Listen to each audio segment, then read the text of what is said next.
पिछली कक्षाओं में एक बंद आकृति को ऐसे देखा, इसको हम क्या बोलते हैं? त्रिभुज। त्रिभुज। त्रिभुज क्या होता है? ये क्या है? त्रिभुज। क्या है? त्रिभुज। त्रिभुज की तीन भुजाओं से बनी एक बंद आकृति को हम लोग क्या बोलते हैं? त्रिभुज। ये आकृति हमेशा क्या रहेगी? बंद।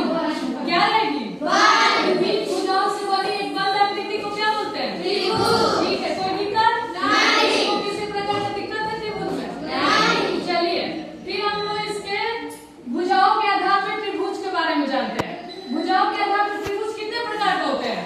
तीन। कितने प्रकार के? तीन। समबाहु त्रिभुज, विषमबाहु त्रिभुज और समद्विबाहु त्रिभुज। कितने होते हैं? तीन।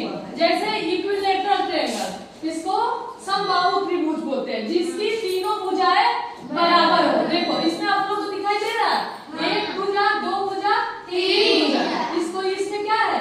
तीनों भुजाएं बराबर है। ठीक है, कोई दिक्कत नहीं। त्रिभुज में ये समझ लो कि तीन कोण होते हैं, तीन शीर्ष होते हैं और तीन भुजा होती है।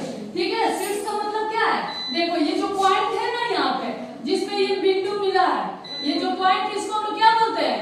शीर्ष। तो एक शीर्ष, दो शीर्ष, तीन शीर्ष। कितने शीर्ष है? तीन। त्रिभुज में शीर्ष कितने होते हैं? तीन। गुड, कोई दिक्कत नहीं। किसी को कोई क्वेश्चन पूछना है? यहाँ में कोई दिक्कत है किसी को? नहीं। अब चलिए अब भुजा के आधार को देखते हैं। कितनी भुजा है? ये जो लाइन बन रही है इसको हम लोग क्या बोलते हैं? भुजा। क्या बोलते हैं? भुजा। कितनी भुजा है? एक, दो, तीन। एक त्रिभुज में कितनी भुजा होती है? तीन। और कोण कितने होते हैं? तीन। देखो ये एक कोण, ये एक कोण और ये एक कोण। फिर कितने कोण हो गए त्रिभुज में? तीन। कोई दिक्कत किसी को? नहीं। ठीक है, अब आगे बढ़िए। अब देखो हम लोग भुजाओं के आधार